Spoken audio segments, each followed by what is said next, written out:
Jordan Hollow Indigenous Cultural Park emerged at a time when the Indigenous community was really looking at ways to animate their history within the lands of the Niagara Peninsula. And the town of Lincoln sort of stepped into this responsibility, given the Truth and Reconciliation Commission's 94 calls to action, decided that they wanted to do something with this park that they had, Jordan Hollow Park, to provide some kind of Indigenous presence there. This was in the right spot. The history was right. The location seemed to be perfect in terms of the history and the transportation routes that were common in that area. And so we're very proud that this is going to be named Sho'ari Park.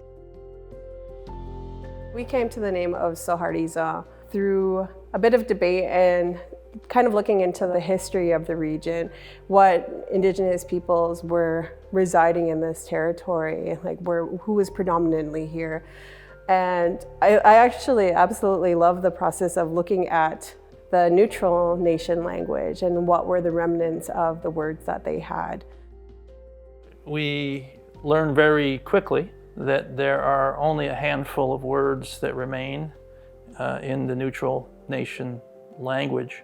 One of them being the name of a neutral nation chief that came down through the documentary record. And so that became very interesting because it suggested Indigenous leadership, the existence of the neutral nation in the area of Lincoln and also spread throughout the Niagara Peninsula.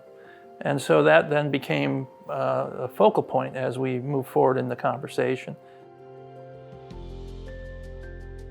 It's important to include Indigenous languages in the naming of places because a lot of intention goes into those names. Our language is verb-based, so it's going to be about what the land provides or what it looks like. And I feel like sometimes that speaks to the true essence of what the land is carrying rather than, putting a name that has no connection to what this place means. And a lot of time these places are incredibly important historic sites. And so that's why I think it's an important part of reclaiming, I want to say, the importance of the land and putting the land first.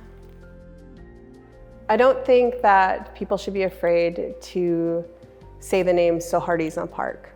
I think that it is part of paying respect to the nations that were here before us and an acknowledgement of their language and the meanings behind it. I think that is really bringing to life a lot of what was lost for the neutral nation. Everyone's looking forward to the park being completed.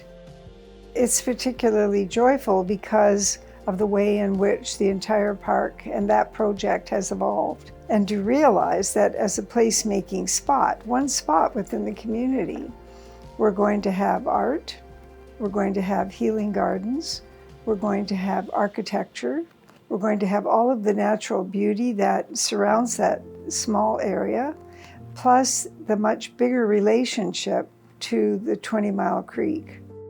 I think it's just going to be one of those really, really special areas in Lincoln.